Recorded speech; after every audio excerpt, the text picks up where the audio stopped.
Everybody. It's great to be back. It's great to be back for another expert call. So hopefully you're sitting tight, you can't wait, and I promise you we're gonna have a very exciting conversation. Absolutely, right? So let me first of all introduce myself. So this is a very special live session, as I told you. It's gonna be enlightening. It's gonna be inspiring. My name, you all know me by now, right? I'm Tony Tio. I'm your host, and I'm delighted to be so. Yeah. What we're gonna be doing today, it's diving deep into a topic that is not just timely but just critical, right? What we want to discuss is the role of the youth in energy transition. Because we need to hear from them. We want to be exploring what kind of challenges, opportunities they're seeing, and also the incredible work that's been done on the ground to catalyze change and make things happen. We've all been young, and some of us still young. I'm young, right? But let's hear about younger than us to see what they are thinking about, and who better to guide us through this conversation that our distinguished guest. His name, Promise Nwogu.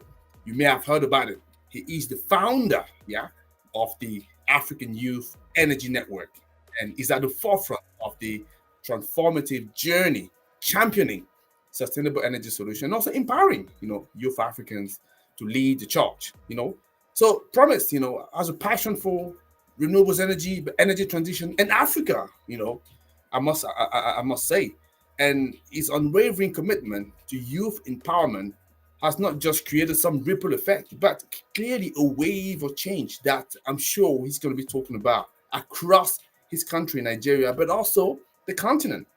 So his journey, his insight, his vision for sustainable Africa, we should be inspired by that. So, and that is what I'm so delighted to have him today. So, without further ado, I'd like to bring on board, bring to the stage, Promise Nwogu. Promise, are you here?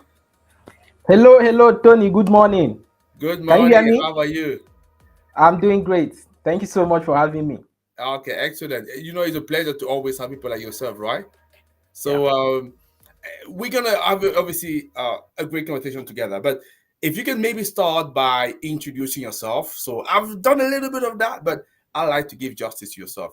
Make sure that people really understand who is this promising guy that we all hearing about. Promise Nogo. Awesome. So yeah, my name is Promise Nwogu. I have over 4 years experience working with youths and for youths. So during my undergraduate, I founded a student energy chapter in my university.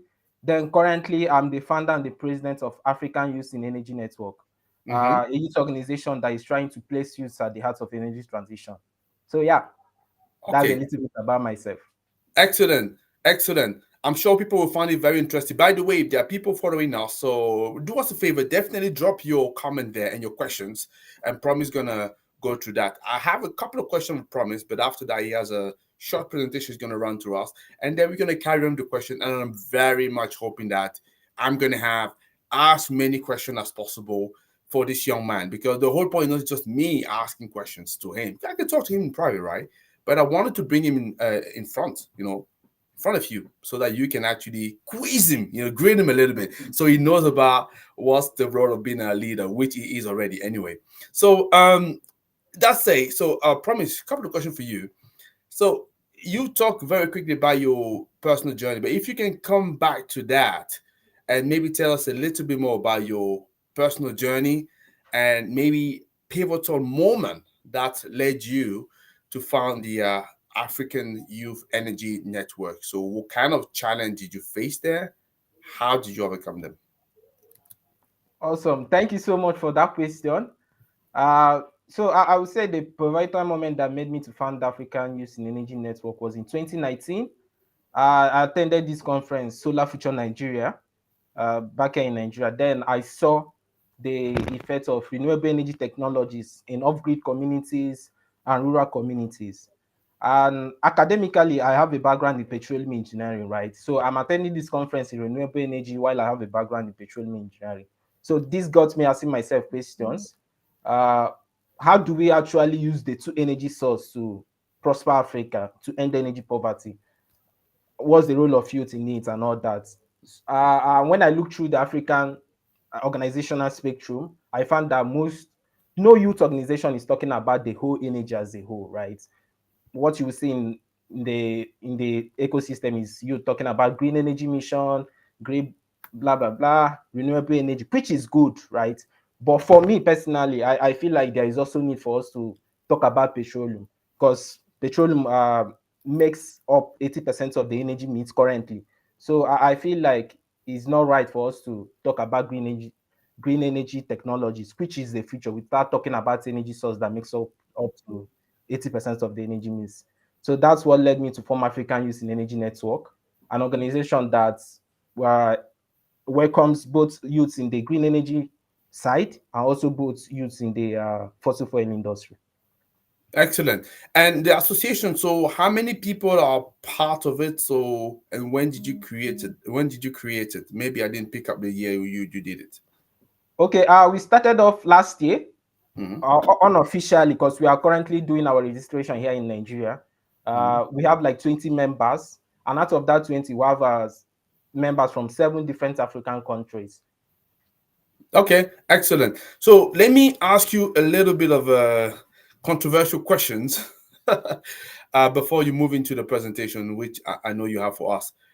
So the challenge sometimes I may have with youth organizations. So by the way, I love your story, your background, because it's kind of similar to me. You know, I get into this industry attending a conference all about electrification of Africa, and I saw that picture, satellite image showing distribution of power across the globe. And clearly, I saw something was wrong there, and I decided that hey, it's time for us to contribute because nobody going to change this picture if we don't actually play this role. And you got sort of a similar approach, which is great. Yeah, probably a little bit different angle. That's okay. We all respect that. My question to you I had with those youth organization. So you can only stay young a certain amount of years, right? And what happened later when you get to my age, right? So what happened to the organization that is number one, and also there's also sometimes also a lag in any, let's say, sustainable change that's happening in any society, in the sense that you campaign, you play advocacy role, you put in a lot of work on it, but when change actually happen, it's most of the time not during the time you're campaigning, it's slightly before, and by then you as a person may have shifted to a different phase of your life. So there's a new group of young people, and they may have a completely different demand. So I don't know if you thought about this disconnect and how to approach that. So the fact that obviously at some point you won't be as young as you are. It doesn't mean that you still can continue. But I just wanted to pick up your have a little bit of view about that from you. Yeah, so for the organization, is built on energy transition, placing youth at the heart of energy transition, right? I don't think there will ever be a time in this world where we don't have youth in Africa. So we are building it to last. Obviously, when I'm no longer a youth by age, we'll pass it on to people that are youth. We are also planning to do like an annual recruitment where we try to get people on board who can actually carry on the vision and the mission of ending energy poverty for Africa and placing youth at the heart of energy transition. Uh, Currently, we are doing a lot of things in terms of getting youth on board, empowering them. We are currently partnering with an organization, although it's still in the pipeline. But if successful, to be able to empower up to 600 youths in Nigeria. You wonder why am I mentioning Nigeria? Yeah, it's because I'm from Nigeria. So we are bidding from Nigeria to the rest of African countries. Okay, excellent. So, promise, I know you have a presentation. If we can, I think it's all loaded. We're going to share that in a minute. But just to say and encourage people listening to us, guys, this is your chance to ask a question to Nwogu. This is your chance to understand how young people mind or brain is working. I know Nwogu won't be representing the whole youth. I think all of us have different opinions and they're probably different viewpoints. However, we have in front of us somebody who's dealing with youth issues on a regular basis. It's gone forward to create an organization, and I think it's good for you to ask him questions. So yeah, I have definitely a few questions that I have for you, promise, and then I had to cut it down because I want to make sure that I accommodate as many people as possible. So please, guys, do us a favor, just drop your question. So promise, in between, let me just share the presentation now, and I'm just going to be on the background, and I will let you go for that. Yeah, there you go. Good morning once again. So, like I said, my name is Promise Nwogu. I'm the founder and president of African Youth in Energy Network. So, today I will be talking about the role of youth in energy transition. So, yeah, before I dive into that, I would like to talk a bit about the organization I formed, African Youth in Energy Network. So, for us, it's all about placing youth at the heart of energy transition, making sure that youths are part of this solution, right? Because for us, we believe that if they are not part of the solution, it will be tough for us to get to that end. One, and secondly, it's possible that after building all the whole energy system and the youth grow up, like coming to public offices and feel like, okay, this is not what we want, right? So it's right for youth to be at the heart of it, to make sure that what we are building, the energy transition, meets their aspiration and their hope. We've had a couple of activities. Last year, we had our African Youth Energy Dialogue, where we try to bring different youths from different African countries together and discuss about the future of energy in Africa. This particular activity or program, we are able to reach about 100 persons, 100 youths across Africa, and we had 7 different youth representatives. Then the second activity we've had so far is a movie screening tour. We had this movie screening tour in Nigeria. We had it across 6 universities in the 6 regions in Nigeria, impacting about 600 youths. And to me, this was very interesting because when we talk about energy transition and energy matters, it seems like it's something that is best left to professionals, something that is best left to professors, something that is so serious. Yeah, it's serious, but I don't think like the setting of talking about energy should be that serious. So we had a movie screening tour. The movie centered about energy poverty, energy transition, and possible solutions of ending this energy poverty. So today I'll be talking about 4 points on how I believe youth can actually play a part in energy transition. Sorry about that. So yeah, shortage in renewable energy forces, workforces. Uh, we all know that for us to actually transition, right, we need to deploy these renewable energy technologies. And for us to deploy these renewable energy technologies, we need a workforce. I was reading a publication by IEA that renewable energy will produce about 42 million jobs by 2050. Then I start asking myself, who are these people that will fill up this workforce? Who are these people that will deploy these solutions and all that? And while doing that research, I found that 60% of the African population consists of youth, right? That is to show you that youth have a critical role to play to fill up this workforce, this renewable energy workforce. Uh, Back to our movie screening tour, where we reach out to youth across these universities, we also found out something that no university in Nigeria teaches renewable energy under the undergraduate level, right? And I believe that this is a huge challenge to energy transition. This is a huge challenge to the renewable energy. Uh, so I feel like why youth should be part of the energy transition and they have a role to play in the energy transition in terms of filling the energy workforce. I feel like renewable energy companies and renewable energy stakeholders needs to do more for youth, upskill them, good incentive for them to actually come into the workforce. Yeah, so that's number one. Then the second one I have here is building bridges. uh, I will tell you a little story about my family. So my family have transitioned from using firewood to cook to using gas to cook. Then currently we use both gas and both electric means of cooking. And one thing I can tell you for sure is that this transition wouldn't be possible without me or my siblings. Because then it's obvious it will be very hard for you to convince someone like my parents who are used to the traditional means of cooking, who don't really know what is energy transition and the benefits, right, to switch to those are cleaner energy sources. So this is an area that youth can also play a part, and not just for my family, right? Even for bigger projects and commercial projects and communities, it's hard for developers to interact with these communities without having a bridge that bridges between the developers and the communities. And I believe that youth can play a huge part in this, making sure that renewable energy projects are successful. The third one I have is powerful advocates of Nigeria. For Nigerians that are listening in, in the last couple of days, there are two huge events that happened in Nigeria that showcase these powerful advocates of change, how youth can actually play a part in that. Number one is the NSAS event, and the second one is the Justice for Mohbad.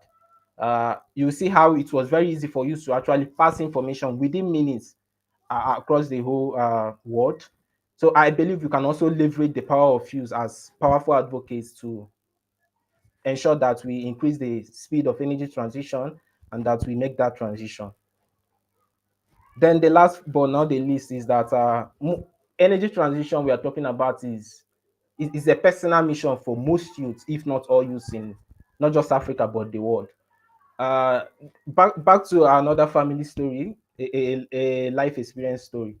So unfortunately, I grew up in a community that is called underserved community. So let's say in a day we might have like 2 hours. Sometimes we stay like months without light, right? So during the hot season, we have like two options to cope with this energy poverty. The first option is to sleep outside, which is unsafe and is the less preferred method that we use to cope during this hot season. Then the second one is the sprinkler and sleep method. You might be asking, what's the sprinkler and sleep method? So the sprinkler and sleep method is a process where you just sprinkle cold water on your body. So like during the day, we get cold water, keep it around. In the night when it's hot, we take those cold water and sprinkle our body just to get like a couple of hours of sleep. Why this method is effective? Uh, it's not efficient because then you have to do it. You have to reapply that cold water. Let's say one hour or 2 hours. I believe this is also many youths across Africa have similar energy poverty story, right? If they don't experience energy poverty in their families, maybe they are experiencing it in their churches, schools, or even in the health centers, right? And you know the power of something being a personal mission to you, right? You can go the extra mile to make sure that you achieve it. So I believe leveraging that power that yeah, many youths have experienced energy poverty and know the importance of clean energy in ending energy poverty, especially for rural areas and off-grid communities. I feel like we should leverage on this to make sure that we tap into that personal mission of youth and encourage them to be part of the energy transition. So yeah, thank you so much. Thank you very much for listening in. Here is my contact. You can reach out to me. African Youth in Energy Network is open to partnership. We are open to members across Africa. So long as we are an African youth, we are open to you and we welcome you. Thank you. Tony, over to you. Excellent, brilliant. So thank you very much for this brilliant presentation. So I also want to thank a couple of listeners here. I think some there's already two questions for you, so I'm pleased to say that. So guys, keep on asking questions. We will address that. I promise you. So let me first of all start by asking a couple of questions for Promise. And I think, like I say, we always like to have young and bright mind like him coming on in our platform. So you talked about the workforce shortage, right? So Mhm. and we know it is a pressing issue. I wanted to know, in your opinions, what are the key factors that have contributed to this gap?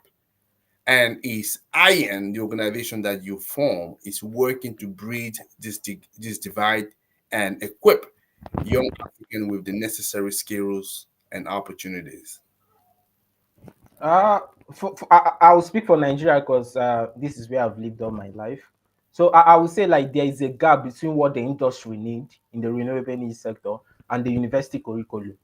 uh, like I said earlier on, we are currently working on a project with some partners that will be able to train 600 youths across Nigeria. And not just training them, we are working with an industrial partner that once they are trained, they will transition to the workforce. So we are looking at of that 600, we are looking at employing up to 60% of them. That should be close to 360 of those trainees. So I feel like there's a gap between what the industry need and what the curriculum of or what the university curriculum is teaching those teaching the youths. Okay, excellent. That's interesting to see. So another quick question for you. So how do you see the role of young people in the transition towards sustainable energy solutions for Africa? And what can we do to amplify their voices but also their impact? I listed out some four different ways I see young people playing a part, and I would say to really amplify their participation in the energy transition, we need to do a couple of things. One of them is training them skill development. I feel like there is need for us to have more skill development, more training centers across Africa. Then another one is leveraging their network. The movie screen tour we did is it was sponsored by a US organization. Just imagine that US organization, they wanted to come down to Nigeria to do that same thing we did, right? One, they will spend money. Two, it will be stressful on them. And three, it's possible they won't have that network to actually have that reach that we did. So I feel like the whole energy transition stuff should focus on use organizations to leverage their network and do all those stuff. And last but not the least, I feel like we should involve them in energy projects, right? Because let's say in the next 2 years, I'm the president of Nigeria, and there was a project, energy transition project they did, which I feel like is not what is meant to be, right? I can decide to stop that project, or I can decide to uh, remove that project from wherever it is. So I feel like they should be part of it because in the next 5 years or 10 years, they will be in those big offices, in those government offices, in those policy making offices. So if we don't involve them from now, then I think that would be an issue. Okay, excellent. Thanks for that. So let me just share now a couple of questions. By the way, guys, if you have more questions, we're waiting for to hear from you. So here is a questions coming from LinkedIn. That's Abdul Rashid Tunde. So Omidia. So Mr. Abdul, thank you for asking the questions. And then that's on the skills side. I think Promise talked about that, but we're very much happy to come back to it. So I'm just going to read the question. So, what training and development mentorship program have you identified or planning to put in place to fill the skill gap in sectors such as that's where it's specific that's CCUS, that's carbon capture, obviously hydrogen. So P2X, I'm not sure I understand what P2X is. There's thing I still don't know. So Mr. Abdul, if you can just clarify that'd be good. So essentially, have you guys come up with a list of training or development mentorship that you have been putting in place in order to address skill gap in sector like CCUS hydrogen because we know they're going to be critical in this journey towards sustainable Africa? Yeah, CCUS is still in like the infant stage, especially for Africa. I don't think we have any of those projects here in Africa, but we are also planning for the future. By next year, around November next year, we'll be having a program that will ensure that youths are being mentored by professionals. So let's say if you have like 5 years experience and above, we try to partner to merge you with a group of youths, like three of them, so you can mentor them within a specific period of time. But yeah, for your question about CCUS, we are planning that, but I would say in the short term, it's not something we are looking at because it's still at the infant stage here in Okay. Africa. Yeah. What about hydrogen? Hydrogen is still a development process. So what African Youth in Energy Network is trying to do is to make sure that we talk about the different energy sources and energy fuels, which hydrogen is part of. But yeah, we've not had like a specific person that is handling that hydrogen part. But in Okay. future, we'll sure do. Yeah. Have you been making links with with various universities officially? Officially, no. We are leveraging on student bodies in the university. I talked about the movie screening tour we did across the 6 universities in 6 regions in Nigeria. So what we did was to get in contact with some of these student bodies like SPE, IEA, and try to partner with them and organize such program. Excellent. So another question from Abdul, then share with you. It's is how it probably what is in your opinion, how can we mobilize funding? Always money, right? for a just African energy transition? Any thought on that? Uh, I think funding is a tough thing to discuss because as an organization, we are also finding it hard to raise funding for some of our programs. But I think what Africa needs to leverage on is data. I've done a couple of grants writing for some organization, and I know how important data is when you're doing the grants. If you keep on like giving them data of things you've done, it becomes easier for them to actually give you that money, right? Because then because then they know that okay, you've done this, that means you have capacity to do more. So yeah, for me, I feel like data is an important factor for Africa to raise finance for the energy transition. Yeah, and talking about data, so let me just plug this here. So AI definitely will play a big role. So this is something that's really changing the game, and as African, we shouldn't be staying behind. And if there are people that are interested, I just want you to know tomorrow I'm running a special webinar talking about how can you turn leads into sales, but also involving AI. So if you haven't signed up for that yet, because we've been promoting that, make sure that you do it. In fact, what I'm going to do, I'm just going to drop the registration link here. I don't know, hopefully it's going to share. Yeah, so in the in the comments, but definitely do make sure that you participate into that. Yeah. So coming back into you, that's the registration link that I'm sharing. I'm going to make sure that is in the comment box because I want you to participate because AI is another big area. So and that's at in terms of skills we should what I'm simply saying we shouldn't be falling behind in terms of skill gap because it's completely shifting a lot of industries at the moment and we need to be on top of that because it's good for us as well to take advantage of it. So Abdul was saying, so my advice would be to engage with other by the way, Abdul, so thank you very much for contributing. I think you're clearly the most active this morning and we really appreciate that. There's always one or two that's very active. Thank you very much. We just want to say that we are grateful for your participation and contribution, and for all the people watching. Okay, you can also drop question afterwards, and we come back and respond to that. Promise going to respond to that, but it's better when it's live so that Promise is here and he can address it. Yeah. However, thank you for watching. So Abdul was saying, my advice would be to engage other African countries like Namibia, Morocco, Egypt, who are in advanced stage of developing hydrogens to reduce the learning curve. That is absolutely true. So let me just rephrase another way. So how have you linked up with other youth organizations across the continent? Because there are many. Personally, I Mhm. know at least a couple. So have you been making those links to to talk to one another and see what you guys can do together? Yeah, so we've been making sending those messages out. I would also like to mention that by this time next month, we'll be having the second edition of that dialogue, and we'll be having representative from Namibia. And thank you so much for mentioning Namibia. I feel like Namibia is going big on hydrogen. I know they have a commissioner for hydrogen, specifically for hydrogen, which for me is important for the development of that sector. So yeah, and we are for this dialogue we are having. We are not just having it alone. We are partnering with a youth organization in Mozambique, Energy Leaders Alliance, for this Yeah. particular dialogue. So yeah, we are doing that. Namibia is playing a very clever game. So I think that's something I can definitely do say. So one more question for you.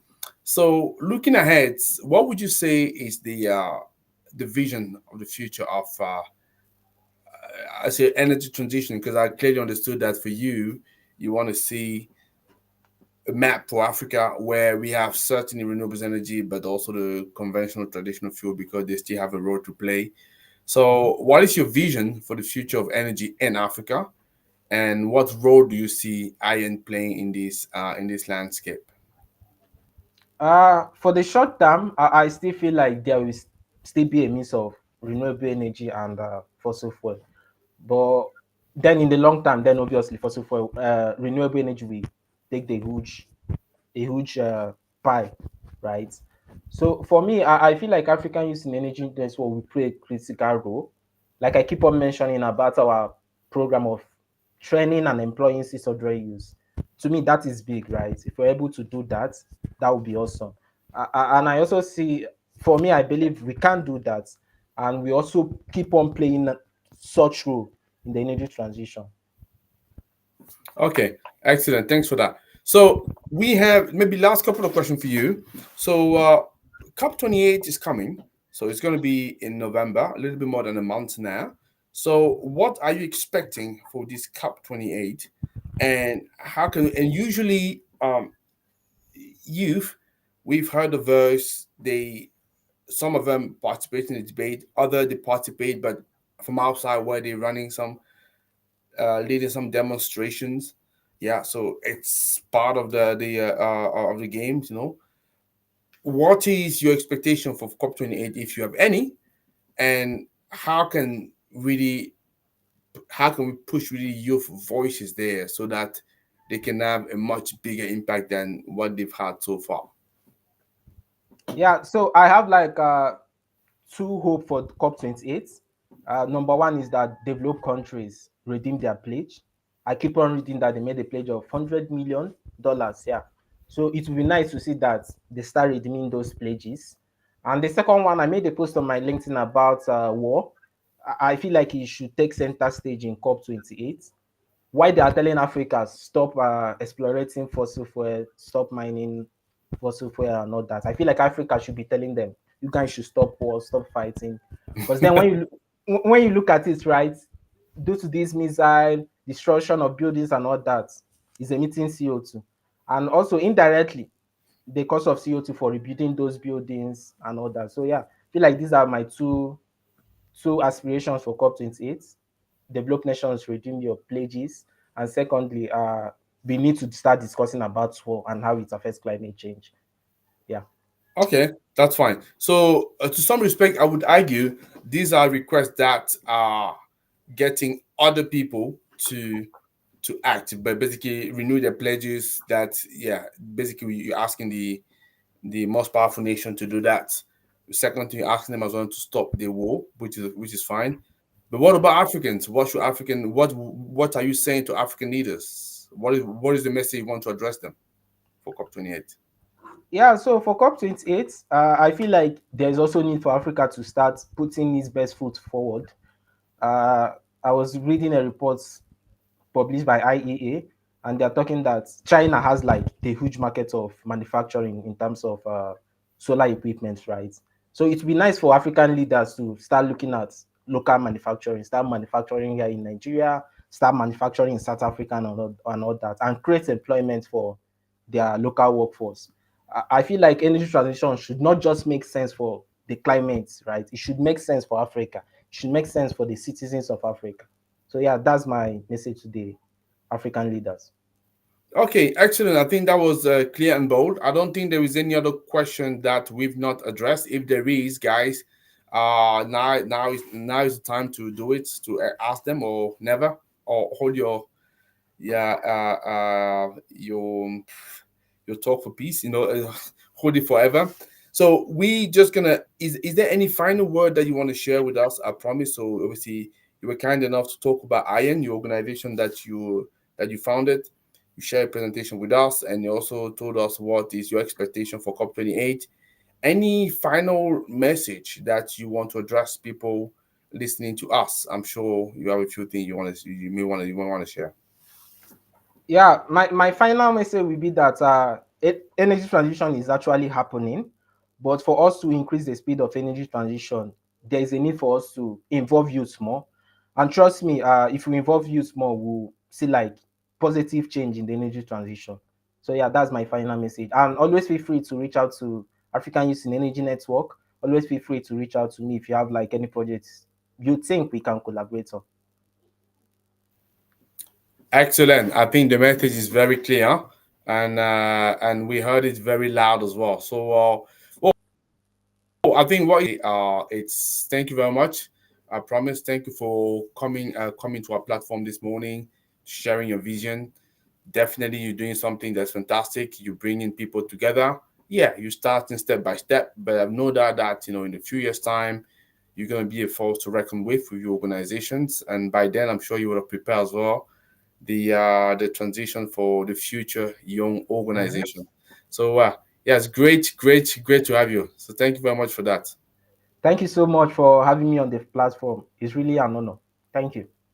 Excellent, excellent. Thank you very much, and we'll be talking again soon. Okay. Well, listen, this is what we had today. So we had Promise Nwogu coming on our show just to talk about the organization, what is that they do, and you heard from him. So he has strong request for COP28. He wants to make sure that So the powerful nation renew your pledge, but don't just renew the pledge, but also act on the pledge. I guess that's why he wanted to say as well. Stop the war, yeah, and then essentially for African leaders, just make sure that you make your voice heard and start acting together, to get that energy transition to happen because it's happening anyway. The question becomes, do you want to be part of it or do you want to be left behind? Yeah. So that is actually the key question. And whatever you're doing, yeah, you just make sure that you involve your youth with you because that is who's going to make the change in the future. Guys, as usual, a delight to have you on our show. So we're going to have as well, the future expert calls, especially hopefully next week. But already don't forget, tomorrow, as I say, we're having a webinar where we're talking about, how do you turn leads into sales? At the end of the day, you may have the best product in the world, you may have the best service in the world. If you can make sure that number one, you get in front of your target audience, they don't know you, you're nobody to them, right? And then when you're in front of them, what do you say to them? How do you take that, which is how they become a lead? How do you take that and take it into a sale so that you can bank it in your account, in the bank account, and for you to progress? Yeah. So not necessarily an easy thing to do, but that's one thing that clearly is shifting the game, is helping companies significantly. For me, the way I see that for small business, especially, it's sort of leveling the playing field. How do I know that? Simply because this is something that we are applying in our company. I want to talk to you about that. That's why I want you to make sure that you subscribe to that webinar. So you come and join it. And I just want to show you a couple of things. Are you up for it? If you're up for it, I'm waiting for you there. Okay. So you have a brilliant day, and I see you another time. Take care, guys. This is Tony Tio from Renewables in Africa. Bye bye.